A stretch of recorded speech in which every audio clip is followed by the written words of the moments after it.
and there is variability in the production of the starting material that introduce new impurity, this new impurity, I have no clue they could be there. So all my FMEA, all my everything will go off the window if I don't have a very, very strong control on the starting material. And I'm not talking beside the quantity, because nowadays the quantity of starting material are becoming more and more impressive.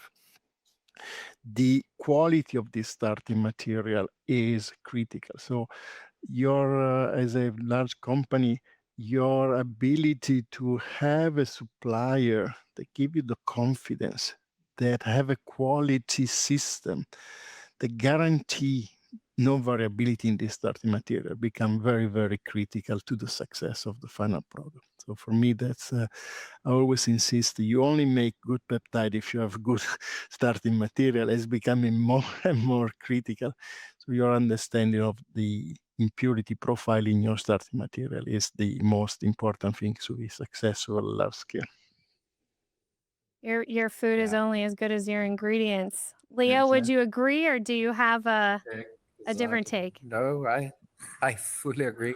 And mainly, in our process, for instance, that our upstream, right, our fermentation recovery is a biological process. So it's even more important to really reduce the variability on the start materials. So actually, we call not just suppliers, but they are our partners in crime.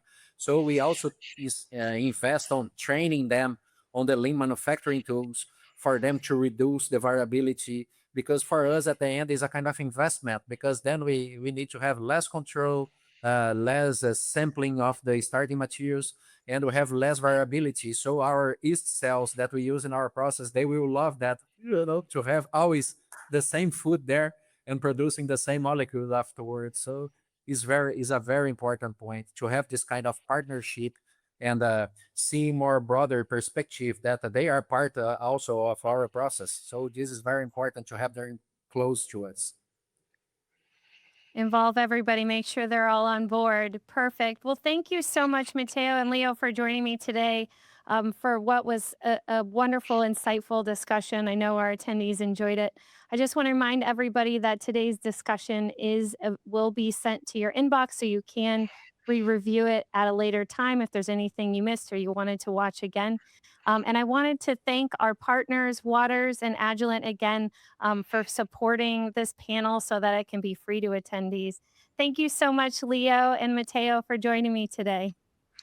Thank you for the invitation. It was very exciting. Yes, absolutely. It was a pleasure to be here.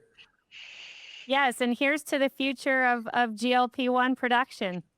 Skyrocketing, right?